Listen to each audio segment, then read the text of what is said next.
Or we just went live. I don't know.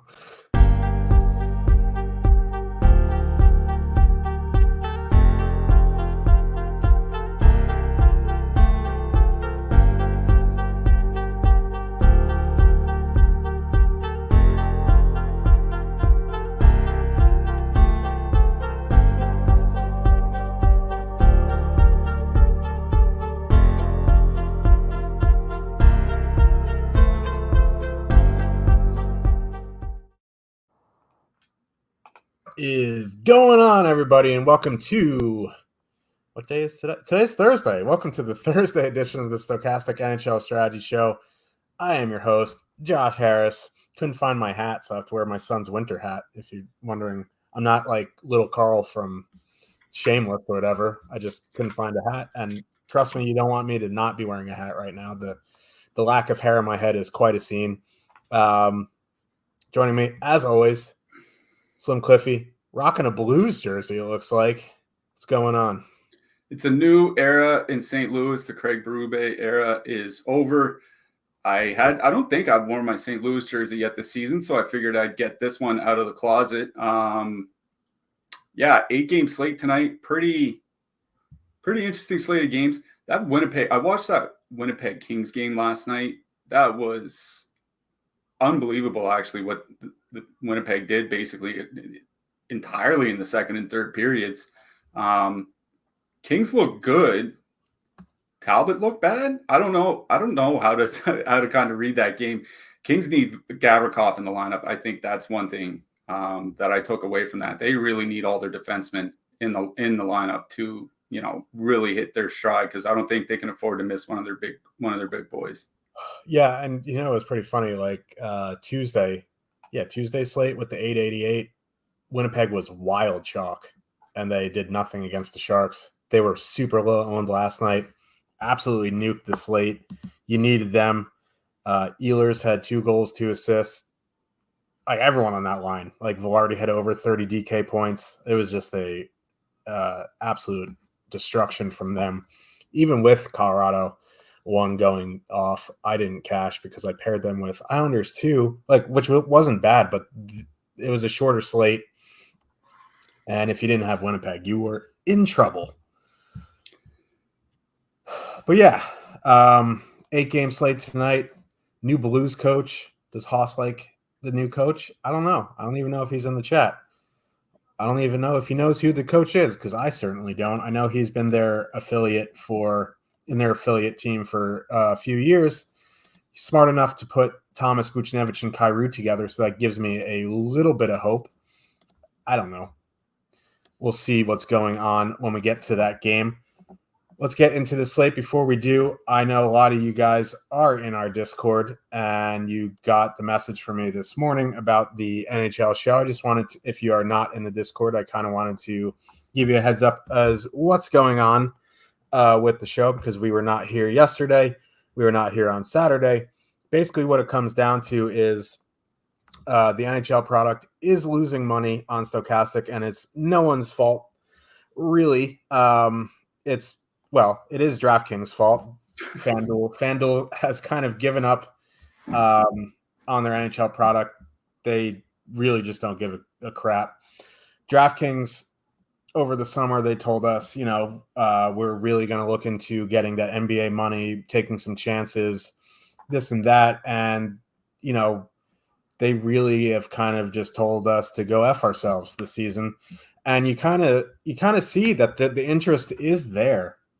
When we have those big contests on Tuesday, we had a huge audience. We had, a bunch of super chats. We had some signups, this and that. So basically what's going on is, because of DraftKings shitty contests, there hasn't been as much interest in the product. The product has been losing money. So what is going to be happening in the short term is Stokastic, they do not want to be paying for the NHL show anymore. So what we are going to be doing is we are going to be, instead of getting paid, we will be part of the Stokastic affiliate program. So if we sell subs or we sell, sportsbook signups through the show, we will get a percentage of that. we're going to at least try it out for the short term because I can't speak for Cliffy, but I'm sure he would agree with me.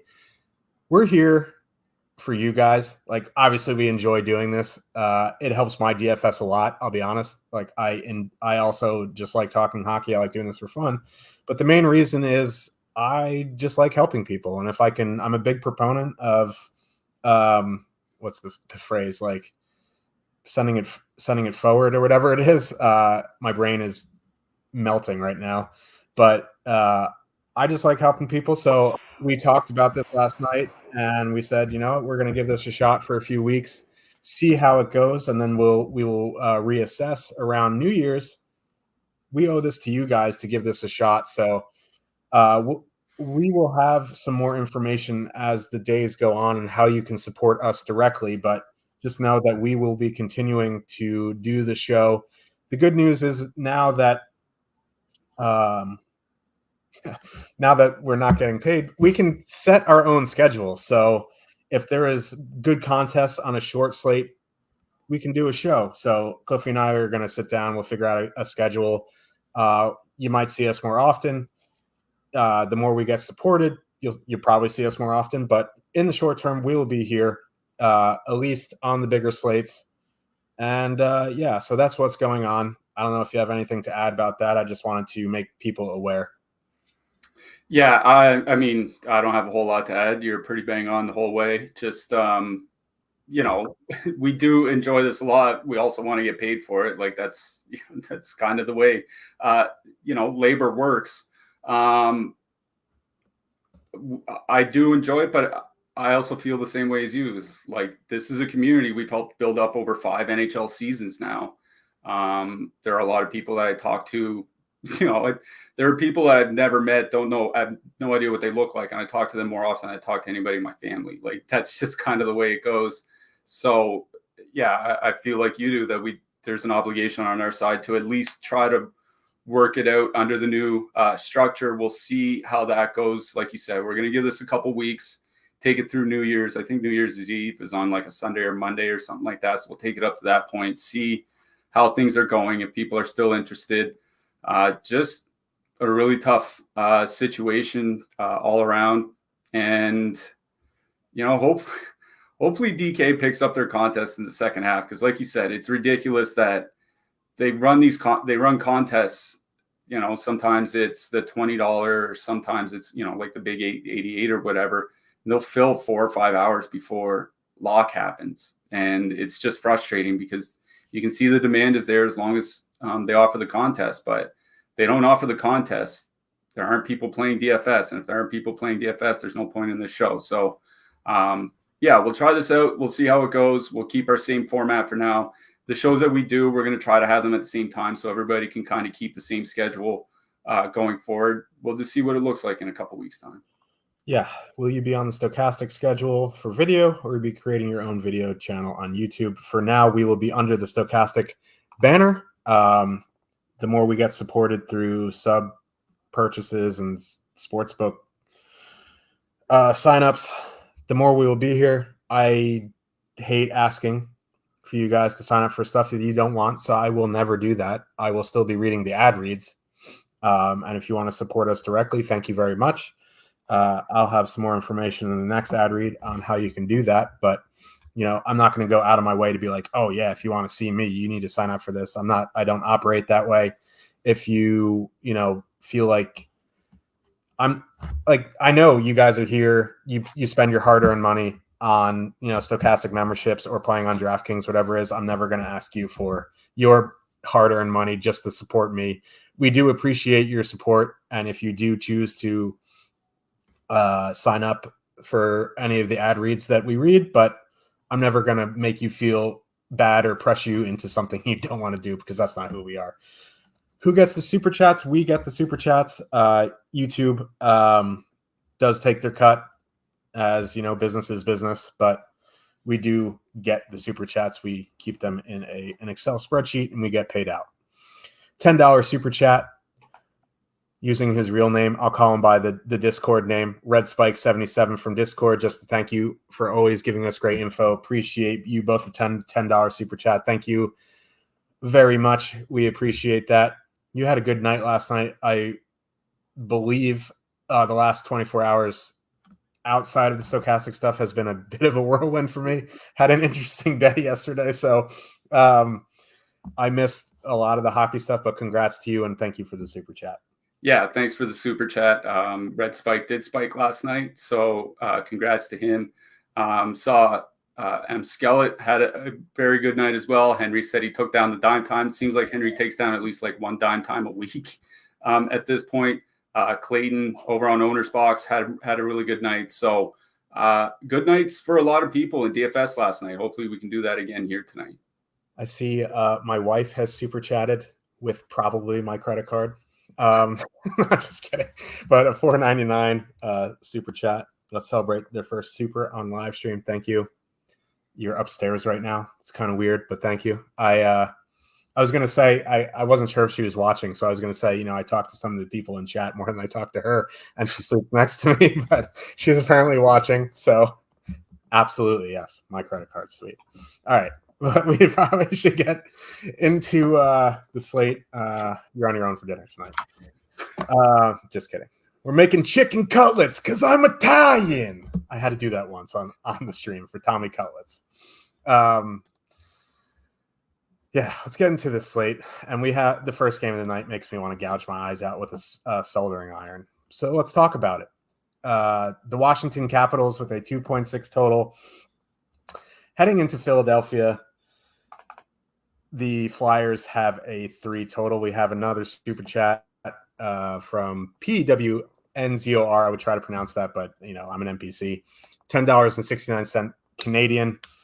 Not sure how that converts. I didn't look at the conversions today, but he says, "Boo, Stokastic. If you go independent, maybe you can have some special guest appearances from various Discord personalities. That would be a riot. Merry Christmas." Haas has been trying to get me to do a podcast with him for a long time. It's going to happen eventually, whether it's a cooking show or an NHL show. We are going to do something with Haas. Okay, we got a $9.99 super chat from Andy Lucas. Thank you very much. Best NHL product in the industry. Thank you, guys. Wouldn't be possible without you guys, so thank you. Billy Benoit. Look at me, I'm American. Benoit. I'm such an NPC. $2. Thank you very much.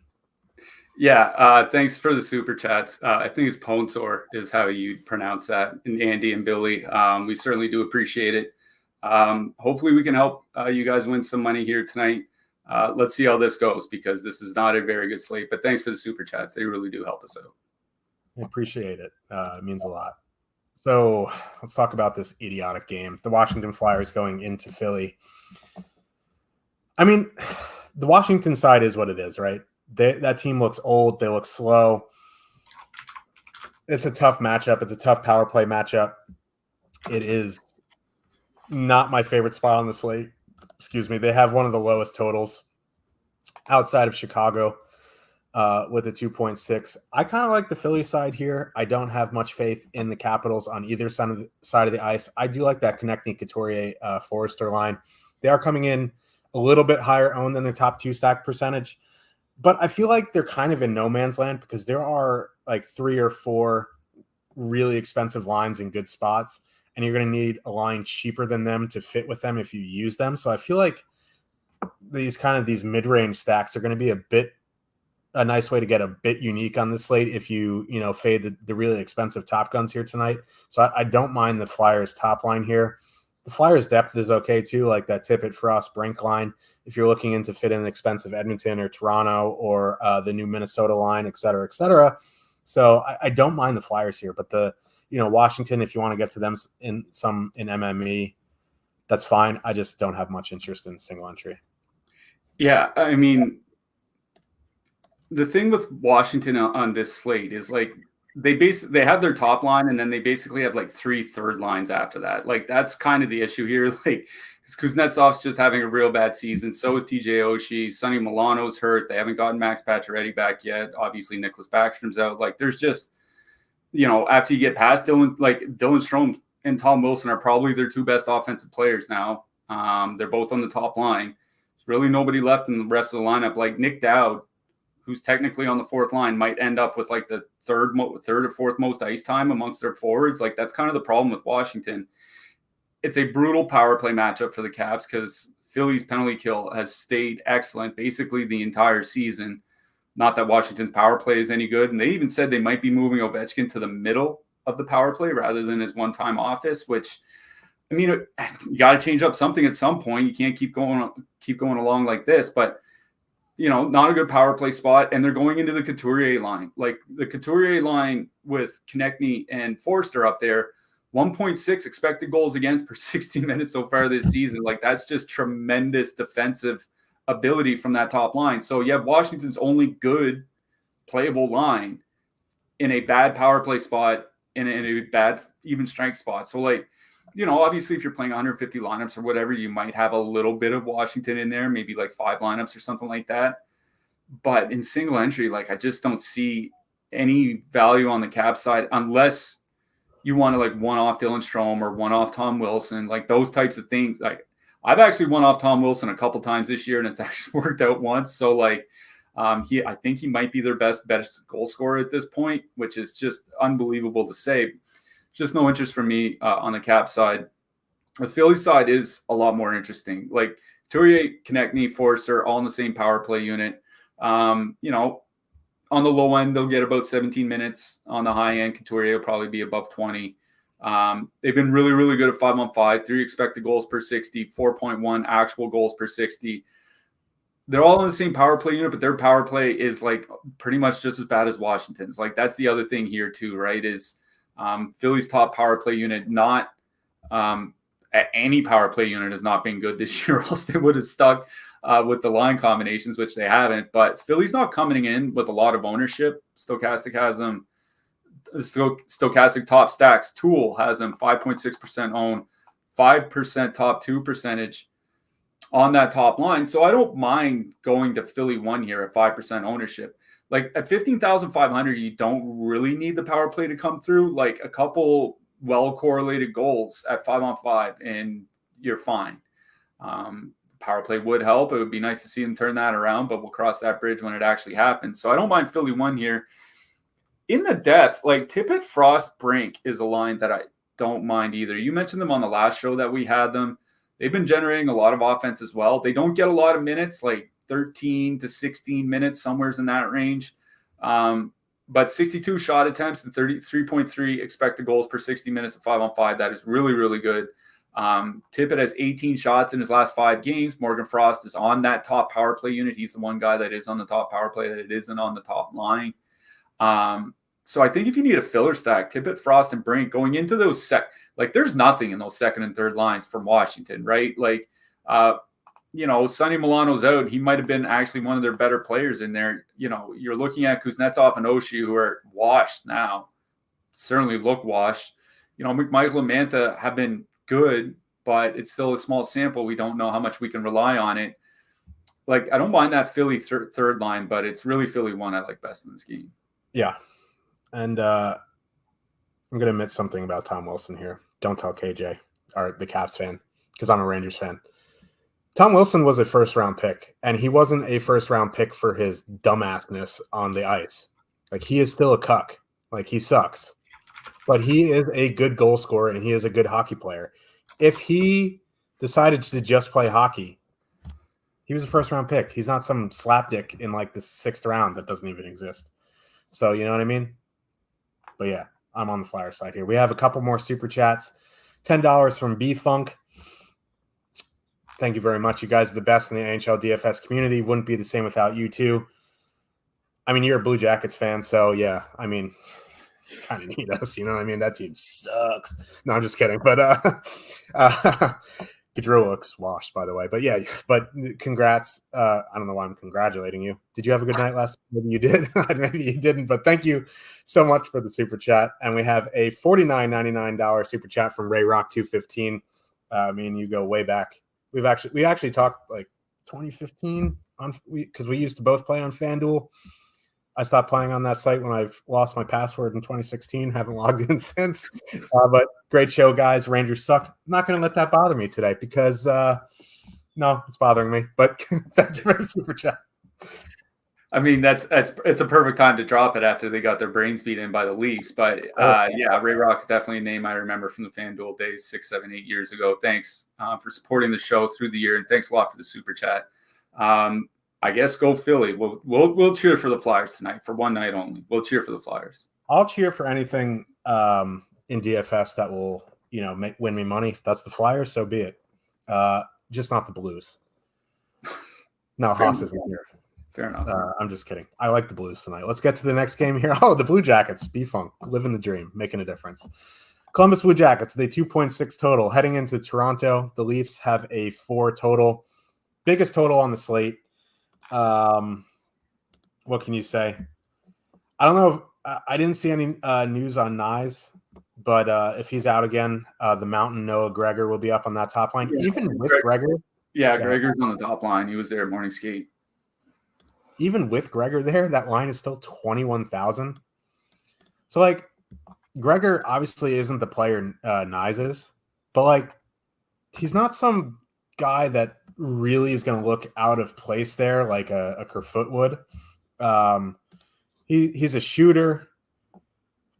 I like it's a good spot for him to be up there. You know what I mean? So, like, I like Toronto 1. They're coming in the highest projected own line of the night at 27%. They still have positive leverage.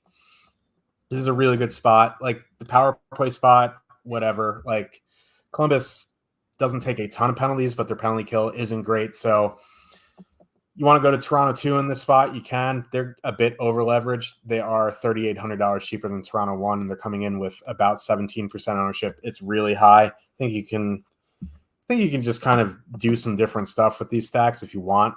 But there's a lot of lower priced lines that aren't getting a ton of ownership, like that Bobby Brink line that you can fit in with them. You know what I mean? There's ways to get different. Just be aware if you're using either the Toronto lines, they're going to be pretty high in ownership. On the Columbus side, like the Marchenko, Vronkarov, Chinnikov line, they're way overperforming. Their expected goals to actual goals. I just want people to be aware of that because, like, people think that they're actually a good line, but, like, their expected goals numbers are atrocious. Their actual goals are like 5x their expected goals. So, like, maybe you want to ride that wave. Like, it's kind of like Carcone on Arizona. That dude just does not stop scoring. And maybe this line continues their hot streak. It is the Leafs, so it's certainly possible. Like, the Leafs blue line is bad. Their goaltending is suspect. So, like long term, this Columbus second line is going to cool off. It's just a matter of when. But, like, for 11-7, I think you can take some chances and hope that their actual goal streak just keeps going. But I'm on the Leafs side here. Yeah. The interesting thing about Gregor, like, you're right. He is a shooter. He's kind of fast, I guess. But, like, with Nyes on the top line, the top line's defensive numbers, like, really, really tailed off. Whether it was Marner or whether it was Nylander on the other wing, the defense was hurting big time. Noah Gregor has, I think it's the worst defensive impact of second worst defensive impact of any Leafs forward so far this season. The only guy that's been worse is David Kampf. I don't know if that top line is going to be any better defensively with Gregor there. So we're looking at that Toronto top line that was playing poor defensively with Nyes that I think is going to be worse defensively with Gregor there. Columbus top line, Gojo and Danforth actually have decent offensive numbers together. Now, that was with Boone Jenner as their center, not with Adam Fantilli. So whether Fantilli can kind of fill the role defensively, I'm not sure. Offensively, I think he can do it. And that Columbus top line's coming in at 1%, right? Like, there's no ownership on Columbus coming in here tonight. 1% on the top line. That all-Russian second line coming in at 1.4%. Justifiably so. Like you said, this team sucks. But the Leafs top line has legitimately been bad defensively by any metric that you look at since they moved Nyes there. And like I said, I don't think Gregor is going to help any.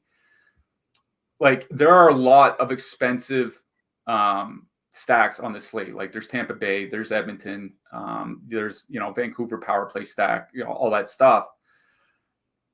This is a top line that could get, I don't think they'll get heavy minutes, but they could get 16, 17 minutes or something like that. Gaudreau, Fantilli, Danforth. I think there are worse. Like, I would rather play them than the second or third lines from Washington. Like, let's just put it that way. So, like, I don't mind that Columbus top line as a filler stack. There's certainly not something I'm running out to play, and I don't think it's like some great spot or like a hidden gem or anything like that. I just don't have a lot of faith in Toronto's defense, and I don't have a lot of faith in Toronto's goaltending. So I don't hate, even if you just want a one-off Adam Fantilli or something like that, I think that's certainly in play here tonight. Like you said, Gaudreau might be washed, so maybe you want to leave him off the stack. But I don't mind the matchup for them. But yeah, certainly a great spot for Toronto. Like you said, a huge goal total. There's a 4.0 total on them here tonight. That's the biggest on the slate. Top Stacks tool has them coming in, like you said, with the top line, 27%. Second line at 16.9%. So we're looking at like 4 out of every 10 lineups. I mean, if you want to throw in that the third line as well, like you're looking at close to half the lineups in GPPs tonight expected to have some form of a Toronto stack. I get that it's a great spot. I don't know if I wanted, stack Toronto with that high ownership. Austin Matthews as a one-off certainly makes a ton of sense. Like, it looks like he's, back to the guy he was 2 years ago, not necessarily last year. I think Toronto too was fine, but I don't really want to play them at 15, 16, 17%. Like, there are other lines in that 17K range on DraftKings I'd rather play. So for me in this game, it would be either of the top lines. I'm just not sure I want to play Toronto's top line at like 30% ownership. I don't want to say this is a letdown spot. Like, I don't really believe in that, but it kind of feels like a letdown spot. Like, doesn't it? Like, they just had that massive road win in New York where they piled on 7 goals. Maybe they're looking past Columbus here tonight. I don't know. But at like 30%, I don't think I want to find that out. It's both top lines for me in this game. And clearly I like the Toronto top line a lot better. But I just think there's merit to that Columbus top line. Has a pretty good offensive matchup at 5-on-5, and you're still shooting on this Toronto goaltending without Joseph Woll. So I'll just kind of leave it at that. Yeah, and there's Edmonton on the slate against Tampa. There's that new Minnesota line that's expensive too. So yeah, there are options. And you mentioned Fantilli probably not be able to fill that role defensively. They've had one game together, and it was kind of unfair because they were facing Barkov for Hagee and Reinhardt, and they got run the fuck over. But like, who wouldn't against that line? I think, the expectation is that Toronto wins this game handily, but we've seen enough weird stuff already this season to, just not kind of assume that Toronto's going to win this game 6-1 or something. Yeah. I mean, the Leafs could leaf this game. You know what I mean? Like, they can go up like 5-1, lose 6-5 because they suck. You know what I mean? Marner's a fraud, and we should move on. Carolina Hurricanes with a 3.6 total. Heading into Detroit, the Red Wings have a 2.9 total. Carolina's on the front end of a back-to-back here. Did you see any news on Svechnikov? Oh no, he's got broken ribs. So yeah. And he took it off a clear cross check in front of the net. And I was watching, I don't think it was the Winnipeg Los Angeles game last night, but somebody got called for a cross check in the corner last night. That is one of those, like, you see 1,000 of those cross checks every game, and they actually got called for it last night. So maybe it's something the NHL is going to be on the lookout for here moving forward. Yeah. We have a $19.99 super chat from Tyler, better known as now bi-monthly deposit prospect. He was a weekly. He almost had to go to daily there for a minute. Now he's bi-weekly because he finished second in the $12 single entry. Had a good night Tuesday and just wanted to say thanks for all the info and helping me inch closer to having somewhat of a hope of having retirement. We all appreciate the help in Discord. Happy holidays, gents. Congrats to you on Tuesday. That's pretty funny because I was giving you shit about your goalie choices, and you had good goalie choices 2 nights in a row. Broken clock still twice rice a day. So I don't know what I just said. It didn't even make sense, but congrats to you. Thank you so much for the super chat. We also have a $50 super chat from Ricky Chung, Ricky07, I think, in our Discord. Thank you, Cliffy and Josh, for many years of NHL service. Please let us know how to support. Happy holidays. Again, the stuff I will read are ad reads that will support us directly. I will never ask you guys to spend money on stuff that you don't want to do. Also, I'll never ask you guys to support something that we won't support. So just be aware of that. Like we'll only read stuff that we believe in. And yeah, thank you guys for the super chats. Yeah, really do appreciate it. Like, it's shows like this that kind of highlight, that we are helping people out from time to time. We're not just making them weekly deposit, as Tyler might say. So certainly appreciate the super chats. Hopefully we can help win some more money here tonight. But yeah, we really do appreciate it.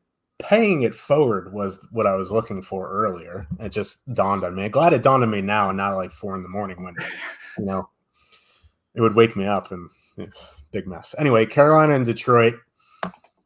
Like, I want to get behind Carolina here because Detroit is a dumpster fire defensively. Veleno, DeBrincat, Kane, fun offensive, but atrocious defensively. Did you see that that Kane highlight? It wasn't a Kane highlight. The other team went on the breakaway goal, the shorthanded goal, and Kane was just like lollygagging through the zone. That's what you're gonna get from Kane. All gas, no brakes, no defense. So I want to get behind Carolina here. I don't mind the Aho Jarvis Nason line, 14-9. Again, kind of in that no man's land. A little bit too expensive to fit in with the really expensive stuff unless you want to punt goalies and defensemen. 5.4% projected ownership. A little bit of negative leverage there, but nothing where it's like, oh, I can't play them. I don't mind them. Tony D was back last game, first game in like a month, back onto the top power play unit. They went 11-7, so we have to be aware of that. They might go 11-7 again. But don't mind Carolina 1 here. If you want to go to Kotkaniemi, Teravainen, and Netchus, I think that's fine as well. They're a bit more negatively leveraged. So like just be aware, like if you want to go like Toronto 1, Carolina 2, it's probably going to be a chalky build. But again, like in the grand scheme of things, like chalk on chalk sometimes isn't chalky, if that makes any sense. Like, and you can always differentiate with your defensemen and goalies. So I'm in on Carolina. On the Detroit side, we'll have to see who's in net tonight because Carolina does play in Nashville tomorrow. If it is Kochetkov, he has been the better goalie. I'd be a little less interested in Detroit. If it is Ronta, he's been awful. And I don't know. I still don't know if I'd full stack anything on Detroit, but they have a 2.9 total at home. I would probably, just pick one-offs or two-mans like a DeBrincat Kane or a Fabry Raymond, something like that. But like Detroit as a whole, not super excited about it. Yeah, obviously still no Dylan Larkin. JT Compher was at morning skate and on the top line, but they said he's not going to play. So we're just assuming it's going to be running it back with Joe Veleno on the top line. Veleno, Kane, and DeBrincat all on the top power play unit last game. So it is a perfectly correlated line. It is a bad matchup, quote unquote, against Carolina, but even if it is Kochetkov, like it's not like, like Kochetkov has been the better goalie, but it's not like, he's been impervious. He gave up 5 goals to the Islanders. He had a big got blown up against Colorado. Obviously that's Colorado, but he gave up, 3 goals to Calgary. Detroit can certainly get on the board against him here tonight. I worry about that particular line combination for Detroit because I think you're really relying on Patrick Kane a lot there because Joe Veleno is not really a playmaker. Alex DeBrincat is obviously the guy you want finishing the play. So you're really relying on Kane in his 5th game after that hip surgery to kind of carry the playmaking. It's a lot to ask.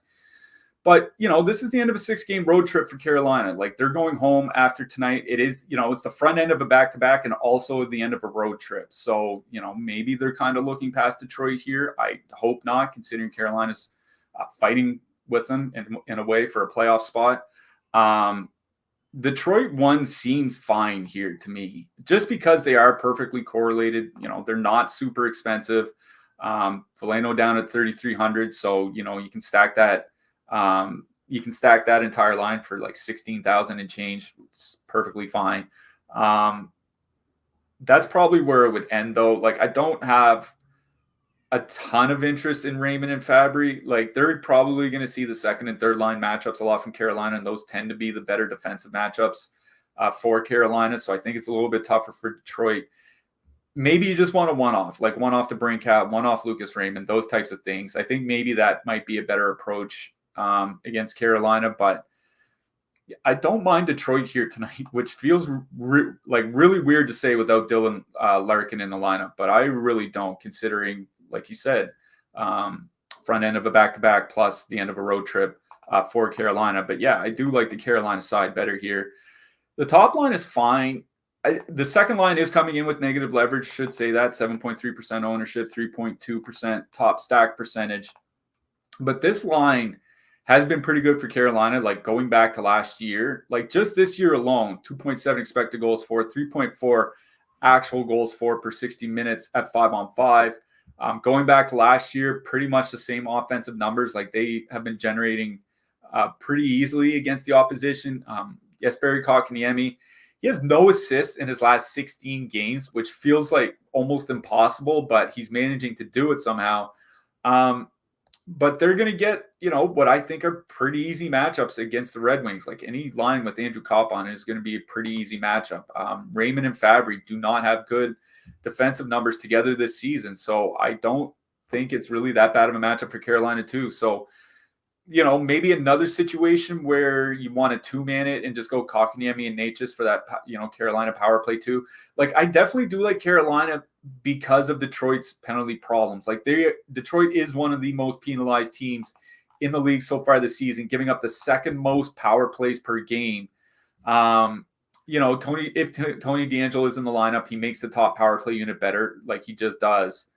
But there are still minutes there for the second power play unit. So I kind of like Carolina too in this matchup. They have good offensive numbers. Like I said, going back to last year, Kotkaniemi, no assists in 16 games, but he's a guy that I've watched a lot because he's a Montreal draft pick over the last 5 years, and he's looked the best that he ever has in his career offensively, I think. Natchez is what Natchez is at this point. I'd like to see him be a little bit better, but I think they can control the matchups offensively. And as long as they can do that, plus get those power play minutes against a team that takes a lot of penalties, I really like Carolina too here, even if they come in 6, 7, 8% owned. Yeah. I mean, they're super cheap too. That line's under $14K on DraftKings. We got another super chat from John Bond 12. I always see the Stokastic Avi up at the top of the leaderboards in the higher entry contest. 99.99 from John Bond 12. Thank you very much.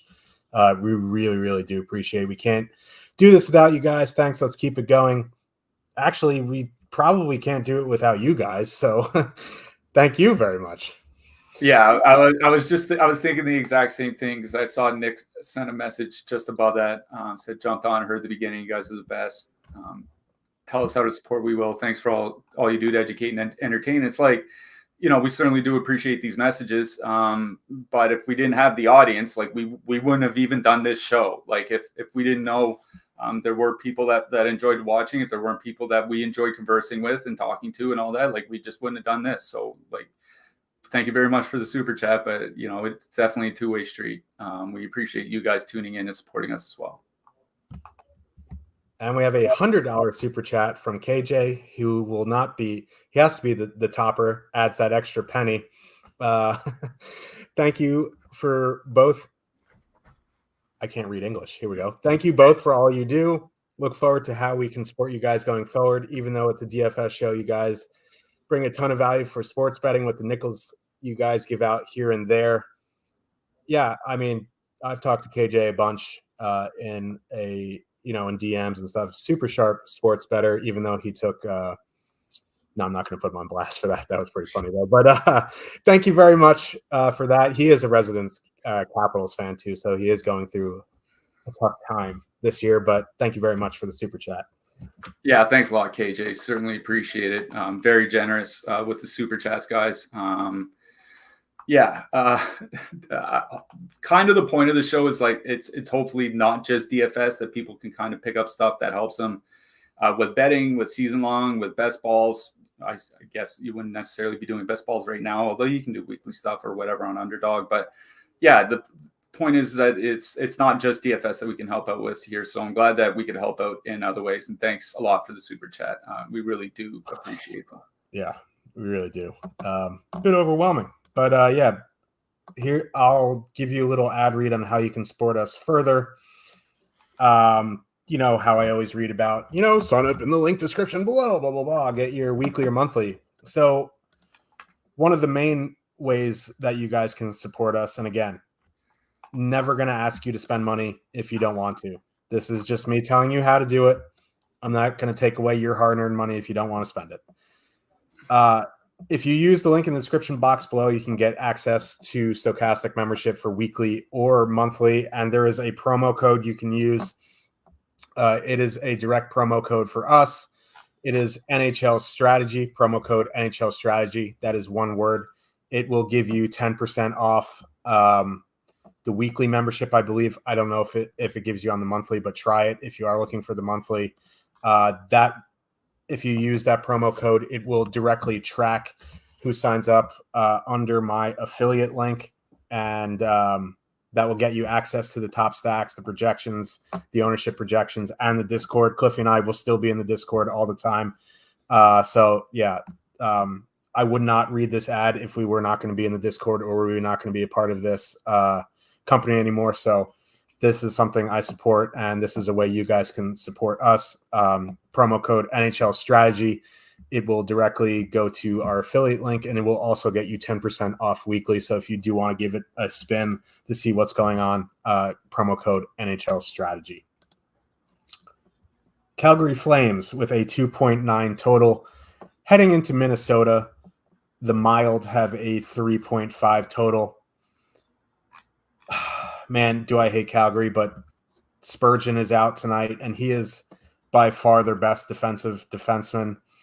When Spurgeon was out at the beginning of the season, the Minnesota Wild penalty kill, whether it was Dina Vason's fault or, Spurgeon being out or a combo of both, was one of the worst in the league. It hasn't gotten much. And Jonas Brodin's out too. Yeah, Jonas Brodin's on IR. He got messed up from a hit, right? Yeah. Yeah, that was brutal. Yeah, so I don't even know who's on their blue line that is going to penalty kill. So you have to consider some of these Calgary guys, no matter how bad the Calgary power play is, and it's bad. But I think you got to consider it. You have Lindholm and Sharon Govich on the top power play on the top line. They're coming in with 1.7% ownership. You know what I mean? Kadri's on the top power play unit. I think, that line is probably my favorite. Kadri, Zari, Pospisil. It's not only going to affect their penalty kill, it's going to affect them at 5-on-5 too. So you got to consider some of these cheap Calgary lines. And I'm in on the Lindholm, Sharon Govich line. I'm in on all three, really. It's basically a matter of personal preference. From a 5-on-5 standpoint, I think my favorite is Kadri, Zari, Pospisil. If you want to do some sort of power play stack, as disgusting as that is, I think that's fine here tonight. On the Wild side, the Kaprizov, Joel Eriksson Ek, Matthew Boldy line is the most expensive on the night at 22,400. It has that's funny. I'll read that in a second. But they have a 20.1% top two stack percentage, which is pretty far behind the Leafs, but 20.1% is still really high, and they're coming in with way less ownership than the Leafs here. Calgary's a mess. I don't know if it is Wolf and net. Even if it is Wolf and net, he gave up 5 goals against the Golden Knights. You know what I mean? The Flames kind of hung him out to dry a little bit. Leafs, and you want to pay up and you want some lower owned. I think that Minnesota top line is very interesting. You'll have to decide between them and Edmonton one, obviously, which we'll get to in a bit. But I do like that Kaprizov, Joe Eriksson Ek, Boldy line. I also don't mind Zuccarello, Rossi, Johansson. That line is so cheap, 13,100. If you need them for a filler, that's fine. But I think my favorite line in this game is that Minnesota top line. Yeah, I one thing I'll say is I wonder about Calgary ownership, because one thing I do is I keep track of team totals and over-unders and how they move through the day, because I found that if you track, players, bettors hammering like the over in a game and a team's goal total rises, that you'll see more ownership on them in DFS than you would expect. And this may not be surprising, but the Calgary team total has gone up a half goal since last night. The reason for that obviously is missing both Jared Spurgeon and Jonas Brodin. Like, I like Brock Faber. I think he's going to be a really good defenseman in the NHL for a long time. I think he's having a good season this year as well. Spurgeon and Brodin are by far their two best defensemen and really integral to how this team plays. Because those guys, like, you can basically put one or the other on the ice at all times at 5-on-5 and never really have to worry about the defense. So I think Calgary's ownership might come up, but I think justifiably so. Like, this is turning into a good spot for the Flames. It's funny, I was looking at some playmaking data earlier this morning, and there's one Calgary Flame forward who is at least one standard deviation above the league average for assists on teammates' scoring chances. And it's definitely not Jonathan Huberdeau.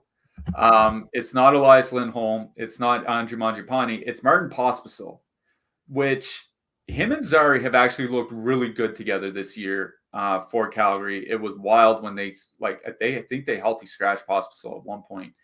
But that second line of Kadri, Zari, and Pospisil, it's kind of like the third line by ice time. Like, that's what they'll get, which kind of sucks. But that line's been really, really good. 75 shot attempts per 60 minutes, 5-on-5, 3.2 expected goals for, 1.9 expected goals against per 60 minutes, scoring 3 goals per 60 minutes at 5-on-5. And I also think that they're going to avoid the Joel Eriksson Ek line. And I know it's not technically a shutdown line anymore because he's got Kaprizov and Boldy next to him, but you're still avoiding by far the team's best defensive center. So that Kadri line is not only going to avoid Eriksson Ek, they're also going to be going often into the depth defenseman for Minnesota. And once you get past Brock Faber, all of a sudden you're talking about Dakota Mermis, Zach Bogosian, John Merrill. Like, these are the defensemen that Kadri line is going to go up against, and you get Kadri on the top power play unit, whatever that's worth for this Calgary Flames team in this matchup. I really like Calgary too here. They're coming in with a little bit of negative leverage, but they're under 12,000 on DraftKings, and you can fit them in with your Edmonton stack, with your Tampa Bay stack, with your Toronto stack. Like, this is one of the filler lines that I do like on the slate tonight. It is Minnesota one that I still like best in this game, obviously. I wrote them up in the picks article. Also, I should mention my articles are going to continue as they have been. So at the very least, if we don't have a show or whatever on a specific day, my article will still most certainly be up on the site, at least for now. That's the plan moving forward. I did write up the Minnesota. I wrote up Matthew Boldy. The one thing that's concerning is what's happening to Minnesota is what happens to all John Hines teams, and that's everybody gets less ice time. Matt Boldy is down, I think I wrote it in the article, he's down to about 15 minutes a game under Hines. That's a problem. He can't keep shooting like 30% or whatever he has been over his last 6 or 7 games. But Kaprizov is still getting heavy minutes. Joel Eriksson Ek is getting heavy minutes. Joel Eriksson Ek, he's been shooting the puck a ton of late. He's been at, I think, 4 shots per game over his last 10 games. Like, he's really been shooting a lot. I think Minnesota one makes a perfect pivot. Like, they're not coming in with much ownership, 6.7% per the top stacks tool, 20.1% top 2 stack probability. Calgary, not a great defensive team. They're missing Chris Tanev as well on the back end. Jacob Markstrom had actually been playing well in net. I had high hopes for Dustin Wolf. He hasn't been terrible. Like, he hasn't been Dan Vladar bad, but he definitely hasn't been that good. And, you know, they might just end up starting Vladar here tonight because Wolf, you know, he got lit up last game. They might not feel like they can go right back to him. Like, I think both their goalies have given up at least 5 goals in their last 2 games. So, like, I guess they're, you know, rock meet hard place. But I really do like Minnesota one. But that Kadri line, I think, is going to get some pretty soft matchups against some pretty soft defense from Minnesota. So I like them as a filler here. Yeah. I mean, like, It doesn't really matter who's in net for Calgary. It's just been bad for them. The John Hines thing is the biggest issue with the Wild. Like, he is a terrible coach for DFS. He just spreads the ice time. It is what it is. You'd expect, like, for a line for 22,600, any other coach would play them like 21, 22 minutes. 15 minutes for Boldy is not enough. So just buyer beware there. Before we move on, we have a few more super chats. $25 from Nick. Thank you very much. $25 from GA007. Your content is great and really helps me in the UD Daily Puck Streets too. Josh, I heard that mild comment. Listen, like, I have nothing against the Wild. It's just John Hines have kind of, made them a bit mild.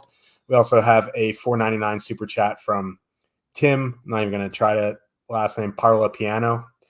Thank you very much. John Bond said, I'm so old, I couldn't figure out how to do $100 even instead of $99.99. It's a miracle I can get on this show every day. Like, I am so technologically challenged. So I feel you there. We have a $10.69 super chat from Will Hung, the guy from American Idol. Enjoy the show. Going on 3 seasons now. Thank you, guys. I think the guy's name was William Hung, right? I didn't watch American Idol. the guy who went on there and he's like, talk to me. Tell me your name. Someone's got to have to know what that means. But thank you very much for the super chat. Yeah, I'm not going to sing, but yeah, we certainly do appreciate the super chats, Nick and GA, Tim and Will. We definitely do appreciate the super chats. We kind of feel the love here today, and it's like you said earlier, it's one of the reasons why we do keep coming back and why we brought the show back, and we're going to keep this going. So yeah, we definitely do appreciate it. I'm going to try to get Josh to stop singing, but that might actually be a hit with our group. You never know. So no, thanks again. Let's hope we can win some money. I don't know why you would watch American Idol. You're Canadian. Like, I just put that together. But She Bang by William Hung. That was it. Yeah. But I think my impression was spot on. So. Okay.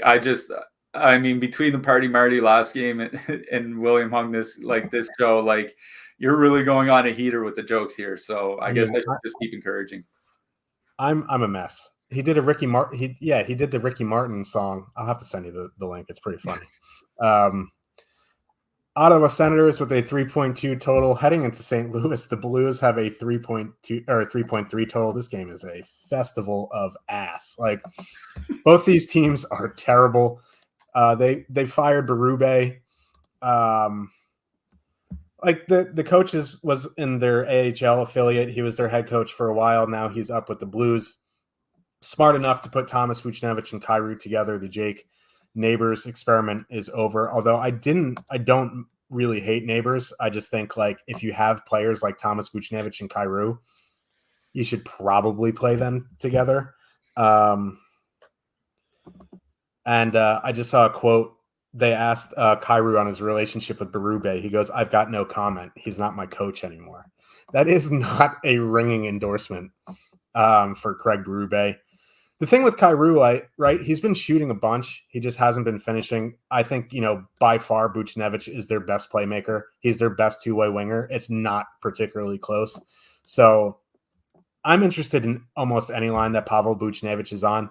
And if you include Robert Thomas, who's their best center, and Jordan Kyrou, who's their best goal scorer, I am interested. They're coming in a bit negatively leveraged, but nothing egregious.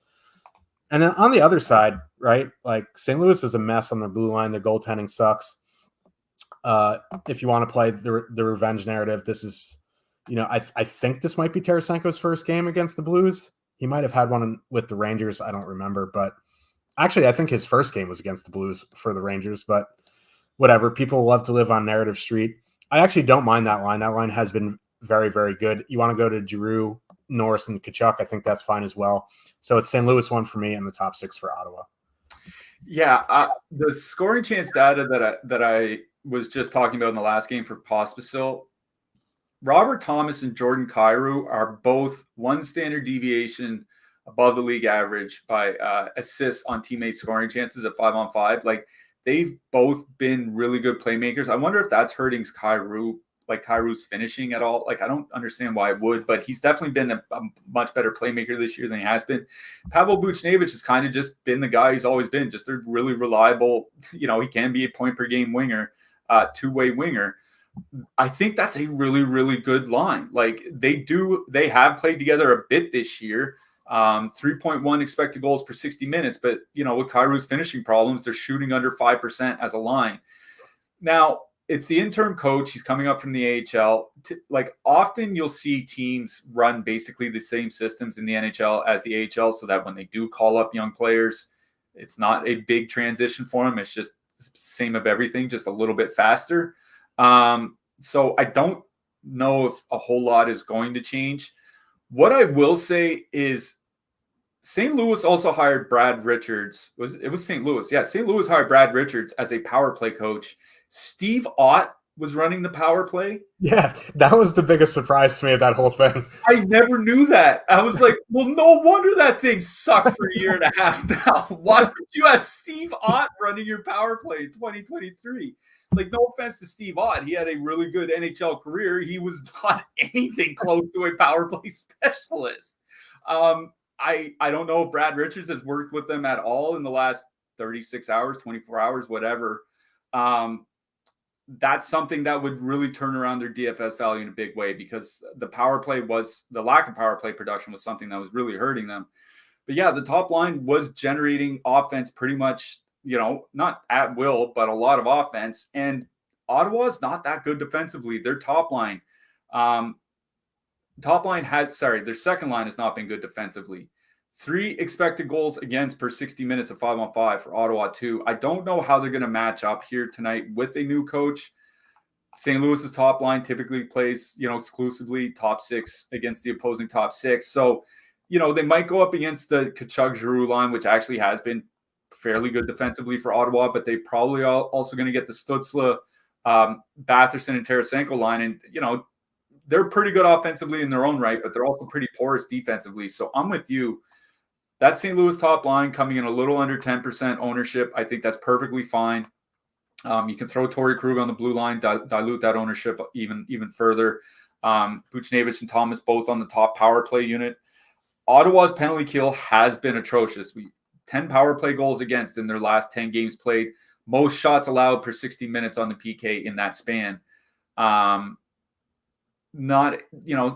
If St. Louis can turn around their power play, I'd want to get in on the ground floor. Like, I would have belief that Brad Richards could help them in that sense. So I do like St. Louis 1.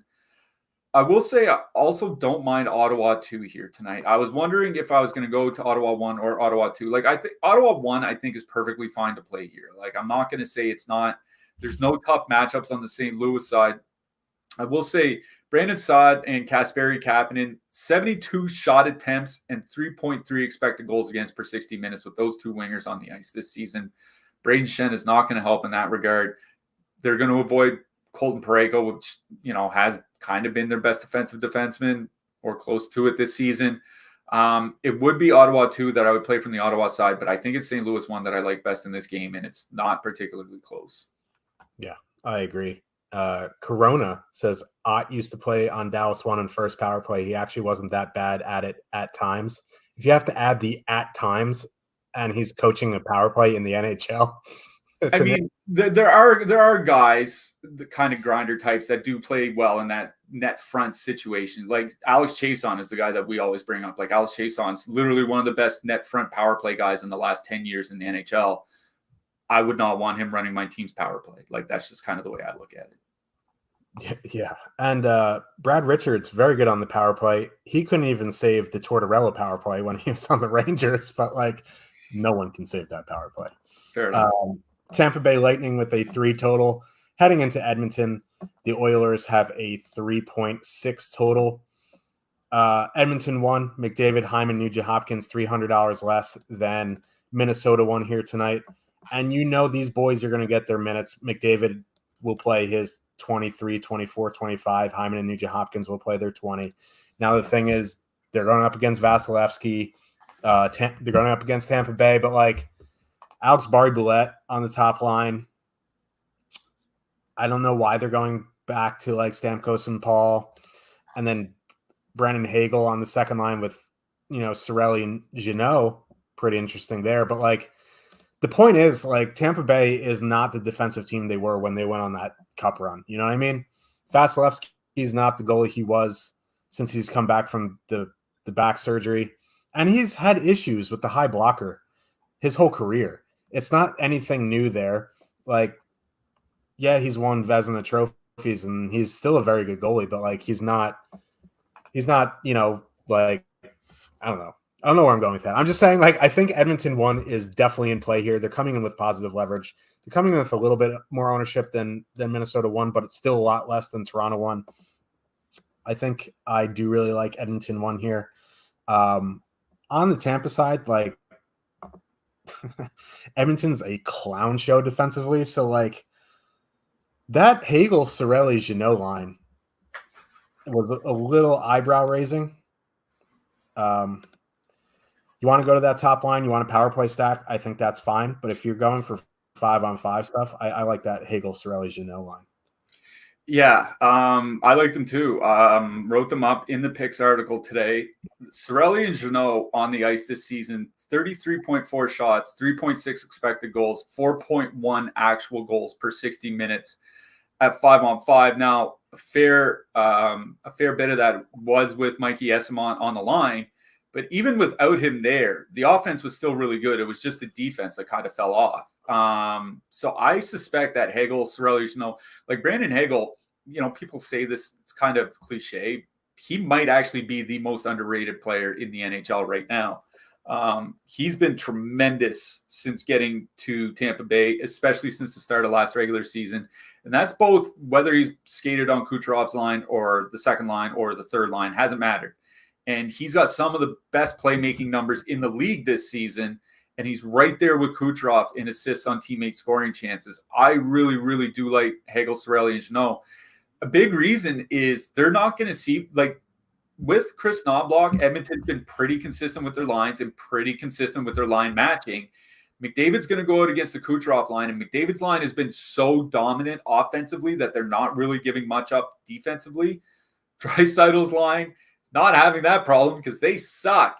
The Draisaitl's line, 65 shot attempts and 2.9 expected goals against per 60 minutes at 5-on-5. They have not been good. And Stuart Skinner, like, yeah, he's won 7 games in a row. Congrats to him. He got lit up by Tampa Bay for 5 goals in like his second game under Knobloch or something like that. And it's not like he's been impervious. He gave up 5 to Tampa. He gave up 4 to Carolina. He gave up 4 to Vegas, 3 to Minnesota. Like, yeah, he has had some really good games. He's also had some really bad games. Edmonton's goaltending is still 25th in the league since their new coach took over 4 weeks ago by save percentage at 5-on-5. So, like, even if the team is better defensively, the goaltending's really not getting a lot better. It's just the Edmonton penalty kill has been really, really good. That's the one thing keeping me away from Tampa 1 here tonight. Like, if you're 20 maxing or 150 maxing or anything like that, I think Tampa 1, especially at this low ownership, 4.3%, I think makes a lot of sense. But it's that Hagel, Cirelli, Jeannot line that I really like. Cirelli's been on a little bit of a hot streak. Hagel's been really, really good all year. Jeannot's been kind of as advertised, but he's playing with 2 pretty good players. Good 5-on-5 matchup, bad goaltending for Edmonton. That Cirelli line is another one of the filler lines I like to put with expensive stacks here. But yeah, I mean, what can you say about Edmonton's top line? Their top line since Knobloch took over, 8 goals per 60 minutes of 5-on-5. That's better than like 2/3 of the power plays in the league. It is absolutely silly what they're generating. 5.6 expected goals. Like, I mean, of all the expensive top lines here tonight, I don't care that it's, a tough matchup against Tampa Bay, quote unquote. It's with the way that Edmonton top line is playing right now. I like them the best of all the expensive lines on the slate here tonight, but it is the Hagel, Cirelli, Jeannot line that I do like as a filler. Yeah, Jeannot gets a bad rap because of how much Tampa gave up for him for that trade, but like, he's a good player. So Chicago Blackhawks with a 2.5 total heading into Seattle. The Kraken have a 3.5 total. We had 2 slates off from Seattle Chalk. Not tonight. Chalk is back. I mean, Like, what do you expect, right? The top line for Seattle's 13-6 going up against Chicago. Like, you take Bedard off the team, and they might easily be worse than the Sharks. Like, maybe. Like, it's certainly a conversation. Not that I want to have that conversation, but you could have that conversation. McCann, Beniers, Eberle coming in at 12.4% projected. Bjorkstrand, Tolvin, and Gord coming in at 14.4% projected. Ty Cartier, Alex Wenberg, Brandon Tanev, $9,000 to full stack. Like, Seattle fits with these expensive lines. And this is a really good matchup. They have a huge total here tonight, 3.5. It's just like Chalk Seattle is just honestly like Chalk Seattle is worse than talking about a Sharks game. You know what I mean? Like I didn't like playing Seattle when they were 2%, and I certainly don't love playing them at double digits on this slate. I get it. It's a great matchup. And if you want to jam in Toronto 1 with one of these Seattle lines, you're going to have to get different with your defensemen and goalies. Just be aware. So, like, yeah, Seattle's in a great spot, and you can certainly play them. I don't like taking tons at night before I go to bed, so I probably won't play them. I'll find a way to get different, but I have no issue if you want to use Seattle. Just be aware of their ownership. On the Chicago side, like, I don't know, man. Like, Bedard one-off. Like, that goal he scored against Edmonton was disgusting. I have no idea how he got that puck to his forehand and got that much on it so fast. Like, Bedard is disgusting. So I think you can play Bedard, but, like, these lines are a bit rough. So Bedard, Seattle, just be aware of the ownership. So I don't have a lot to add on the Seattle side. Like, you're right about that ownership. I'll bring up the top stacks: 12% top line, 14% on the third line, 5% on the second line. Like, this is going to be the popular filler spot. It's kind of why I've been mentioning a few more fillers on this earlier on the show. It's just because this is going to be the filler spot. I think I would probably just go McCann, Beniers, Eberle. Like, they have been generating a lot. Their last 4 weeks, 71 shot attempts per 60 minutes. They're not generating a lot of quality, but it's the Chicago defense without Seth Jones. Like, I'm not worried about quality here, right? Like, Chicago will provide the environment for good quality shots against. That's one thing that you can kind of rely on for them. That would probably be the line I would go to. They're not really a filler line, but, you know, they also have the best top two stack probability. McCann still shooting well. Beniers not as much, which he would start shooting more, but we don't always get what we want. What I want to mention is that with Ty Cartier on the second line, Brandon Tanev and Alex Wenberg, they used them in a shutdown role on the weekend. I think it was against Minnesota that they played. They use them in a shutdown role going out against top lines. I don't know if anybody's been looking at the numbers of Brandon Tanev and Alex Wenberg on the ice without Jaden Schwartz. Like, Jaden Schwartz is injured. He's kind of the two-way winger on that line. Their numbers are atrocious. Like, 76 shot attempts against per 60 minutes of 5-on-5 with Tanev and Wenberg on the ice. 3.6 expected goals against. That's the shutdown line that Bedard is going to be seeing here tonight. Like, I don't like the idea of playing Chicago here tonight, but 0.6% ownership in a really good 5-on-5 matchup for Connor Bedard, I think at least a one-off Connor Bedard makes sense here tonight. I will say Seattle's penalty kill has been getting a lot better over the last few weeks. Whether that sustains or not, we'll see. It's not really a good power. I mean, it's never a good power play spot for Chicago because their power play is so bad. But I don't hate the idea of, like, you know, Bedard and Kurashev, Bedard and Donato, some sort of two-man like that. Like, if you're not playing the super expensive lines here tonight, I don't think it's that bad of a matchup for the Chicago top line. But it is both top lines I like most here in this game. Obviously, I like the Seattle side better. It's just boring to always say, you know, play the super chalk Seattle lines because everybody's going to play them anyway. Yeah, like everyone on Twitter says, sort by ownership and print. You know? Kill me. Let's get to the last game of the night here. Florida. I was going to say the Florida Flyers. I keep doing it. The Florida Panthers with a 3.3 total heading into Vancouver. The Canucks have a 3.2 total. Okay. Can I mention like 30 minutes ago, Florida had their morning skate. Rodriguez, Barkov, Reinhardt, top line. Verhaeghe, Bennett, Kachuk, second line.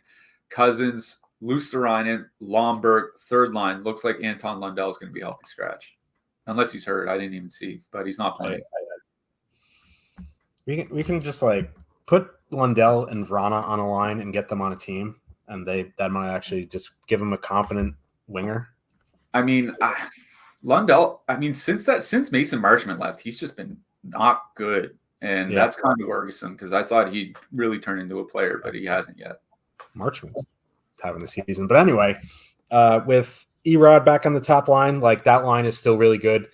Like obviously Verhaeghe, Barkov, Reinhardt is just ridiculous, but like even with Erod up there, it's still very, very good.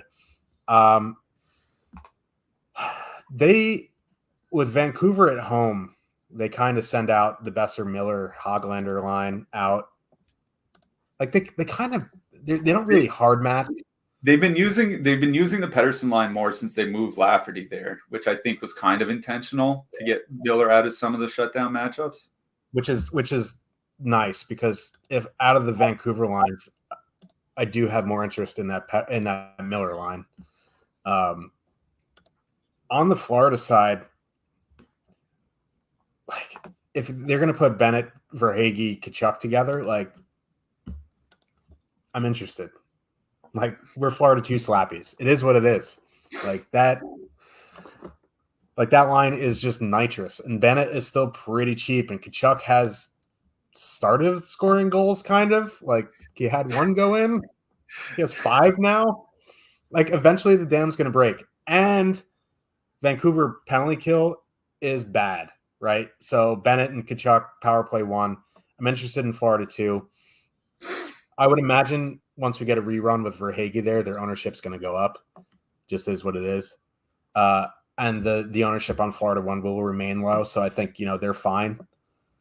I also like Miller, Besser, and Hoglander just because no one ever plays that line. And they do, Besser is coming off a hat trick and he leads the NHL in goals scored still, or he's tied with Matthews or something like that. So, yeah, both second lines in this game. Yeah, the Vancouver top line has been really good defensively since Lafferty got there. That's something that we probably should mention. 50 shot attempts against, 1.8 expected goals, 0.8 actual goals against per 60 minutes with Lafferty up there. Like, at a certain point, you got to hand it to him, I guess. Seems like a pretty bad shutdown matchup for Florida's top line. And, like, I'm a guy that has been playing Florida's top line quite a bit this year because nobody is playing them. I just think if they're going to get there, they're probably going to have to get there on the power play for the most part. And it's possible. Yeah, very possible. And if they get there on the power play, if all the value is there on the power play, then I might just go to Florida 2 instead. Like Verhaeghe, Bennett, and Kachuk have been tremendous again so far this year. 3.4 expected goals for, 83 shot attempts per 60 minutes at 5-on-5, nearly 120 minutes together. They're just not scoring because Bennett and Kachuk aren't finishing, at least not to the levels that they're capable of. But they're going to go up against the Miller line, and with Nils Hoglander there, the offense has been better. They're giving up a little bit more defensively. They're just playing at a really high pace. So like the JT Miller line will probably see a fair bit of the Matthew Kachuk matchup. And I would put it in Florida's favor. So if it's a much better 5-on-5 matchup and they're going to have to get there on the power play anyway, I agree with you. I think I would go to Florida 2 here tonight. And I say that, like I said, as someone that's played a lot of, like I've played more Florida 1 than Florida 2 this year. I can say that with a fair amount of confidence. So I do like the Florida second line matchup here tonight. So it is the line that I like best in this game. Like, honestly, Florida's been one of the better defensive teams in the league, and that's something that I don't think that we've kind of talked about enough on the show. Like the top line as presently constituted, 2.1 expected goals against per 60 minutes. The second line, 2.3 expected goals against per 60 minutes at 5-on-5. Like even the penalty kill over the last 4 weeks, the third fewest shots against per minute while shorthanded. And Florida's given up 5 power play goals in their last 13 games. Like, it just seems like a really bad spot for Vancouver. Like, this is actually a matchup of 2 teams that I've been playing a lot this year. mercifully.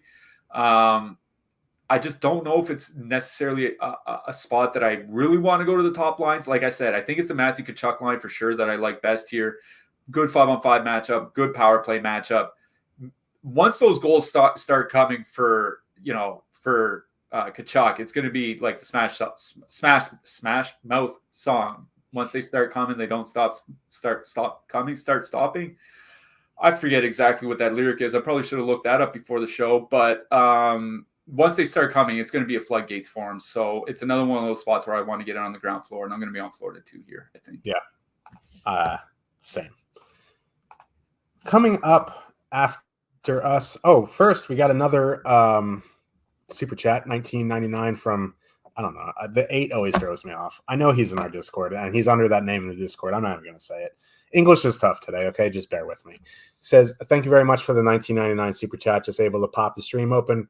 Going to have to give a listen, but wanted to show some appreciation for you both. Thanks for all you do. Thank you for tuning in. Thank you for being our Discord. Thank you. I'm trying to figure that out. Creighton? Is he like a Creighton College University fan? College basketball or something?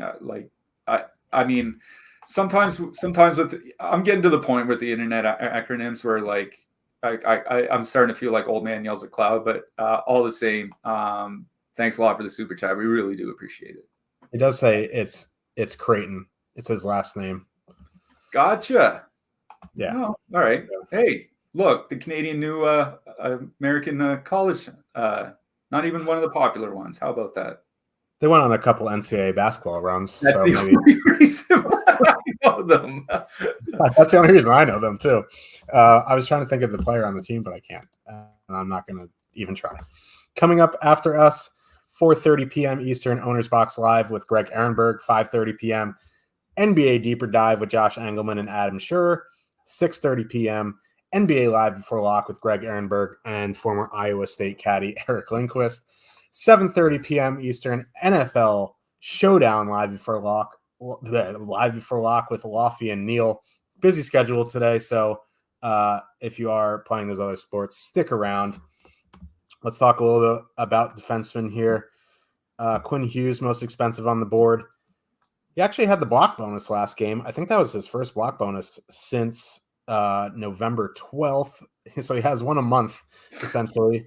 I don't know if I want to pay $7,300 for him when Bouchard's sitting there at $6,900. Wow. Mackenzie Weegar's price just scared me. $6,200. That seems expensive. Don't mind Zach Werenski tonight. He's playing the Leafs. He hasn't been scoring goals. If there's a time to do it, it's against the Leafs. Yeah. David Kampf. They signed David Kampf after they traded Pierre Engvall. He's so bad. Anyway, who are you liking on the blue line? I like how you're trying to talk about, like, wow, Mackenzie Weegar's price. Wow, that Leafs fourth line sucks. Eh? I just couldn't help yourself. I honestly, there's only one expensive-ish defenseman that I like here tonight. It is Bouchard.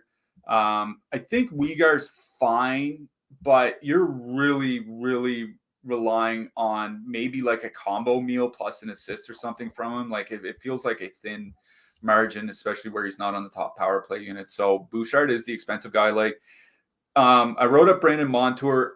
He's starting to shoot the puck more. In the month of December, he leads all defensemen in shot attempts per minute. So it seems like Montour's starting to find his game, even if he's not putting up a whole bunch of points yet.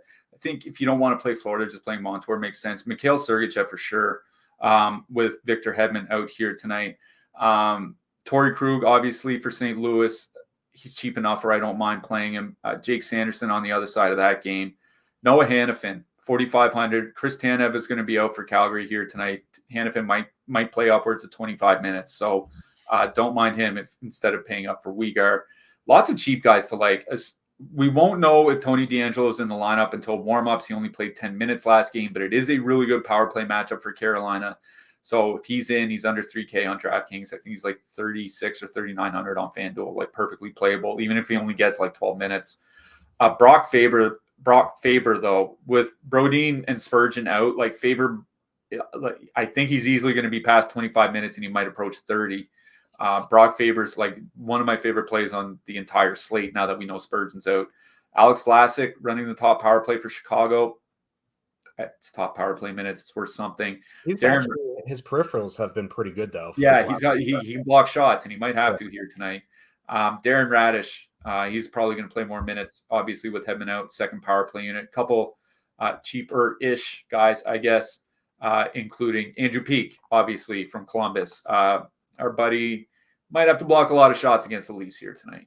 Yeah, Andrew Peeke. Yeah, anyone on Erica Branson is suspended, right? So that's still the best.